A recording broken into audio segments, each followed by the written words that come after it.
मेरे को बहुत प्रिय लगते हैं श्री कुम्भन दास। कुम्भन दास जी के जीवन चरित्र में वर्णन आता है कि कुम्भन दास जी तिलक जब करते थे ना, उनके पास आरसी नहीं थी, शीशा नहीं था। एक कठौते में जल भरते और जल में छाया देखते अपने मुख की, तब तिलक लगाते थे, तब स्वरूप करते थे। कुम्भन दास जी इतने दुर्बल थे कि उनके पास बैठने के लिए अच्छा वाला आसन नहीं था। गायों को खिलाने वाली घास फूस आदि जब सूख जाती, उसी से ही सुंदर कुशा का एक आसन बनाते, उस पर बैठते थे। कुम्भन दास जी की स्थिति ऐसी थी कि राजभोग तो मंदिर में पाते थे, पर साईं के प्रसाद की कोई ठिकाना नहीं होता था कि घर पे बन पाएगा क्या। ऐसी स्थिति में श्री कुम्भन दास जी थे, लेकिन कभी भी अपने चित्त से ठाकुर जी से शिकायत करियो कभी नहीं, निरंतर भजते थे ठाकुर जी को। वर्णन आता है कि श्री कुम्भन दास जी के आज भी खेत है गोवर्धन के पास में।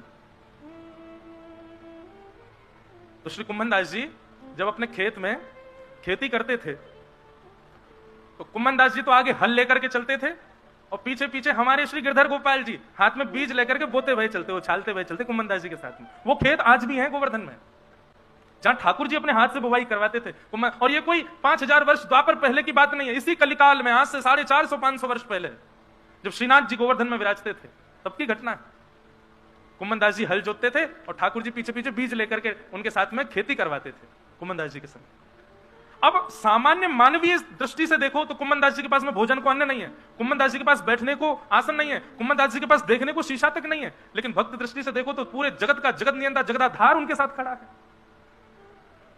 कई लोग इस बात की भूल कर बैठते हैं, बहुत धनवान व्यक्ति को देख करके कहते हैं इस पे भगवान की बड़ी कृपा है। गलत कहते हो आप, नहीं है कृपा। ठाकुर जी की कृपा धन के रूप में कभी नहीं होती है।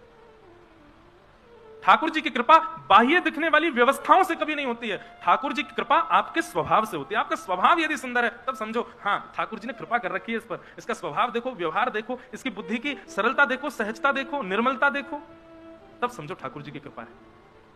लोग धनवान हो गए, लोग ऐश्वर्यवान हो गए, लोग सब प्रकार सर्वगुण संपन्न हो गए और कहते हैं ये ठाकुर जी की कृपा। ये ठाकुर जी की कृपा नहीं है। कुम्भन दास जी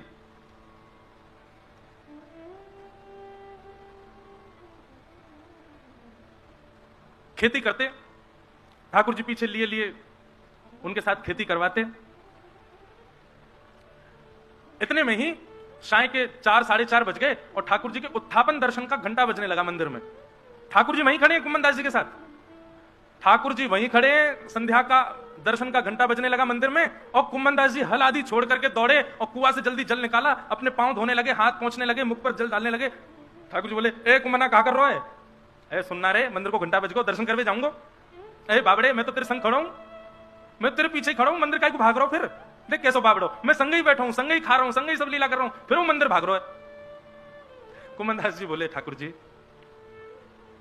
मेरे ऊपर कृपा है कि आज आप मेरे साथ खड़े हैं, मेरे साथ खाते हैं, मेरे साथ लीलाएं करते हैं, परंतु इस स्थिति में मुझे पहुंचाया तो मंदिर नहीं है ना, उस मंदिर का त्याग मैं नहीं कर सकता।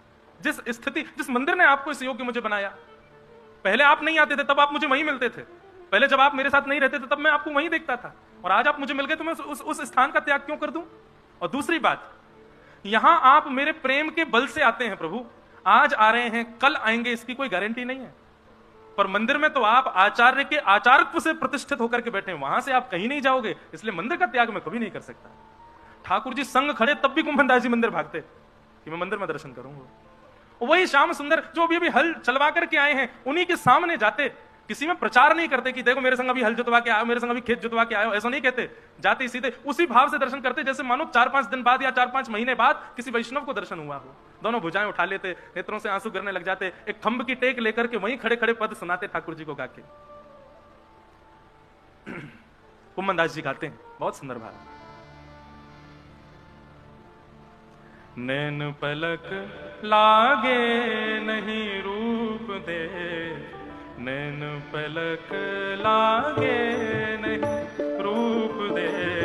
कितने सुंदर हैं ठाकुर जी कि एक बार जब श्याम सुंदर दिखते हैं ना तो ये आंखों की पलकें जो हमारे वश में नहीं होती हैं, हमारी जितनी भी इंद्रियां हैं सब हमारे वश में, हम जब चाहते हैं ये इंद्रियां तब वही क्रिया करती हैं, परंतु नेत्रों के जो ये पलक है ना ये हमारे वश में नहीं, हम सोच के कभी पलक नहीं झपकते, अपने आप होती रहती है, ये हमारे वश में नहीं होती।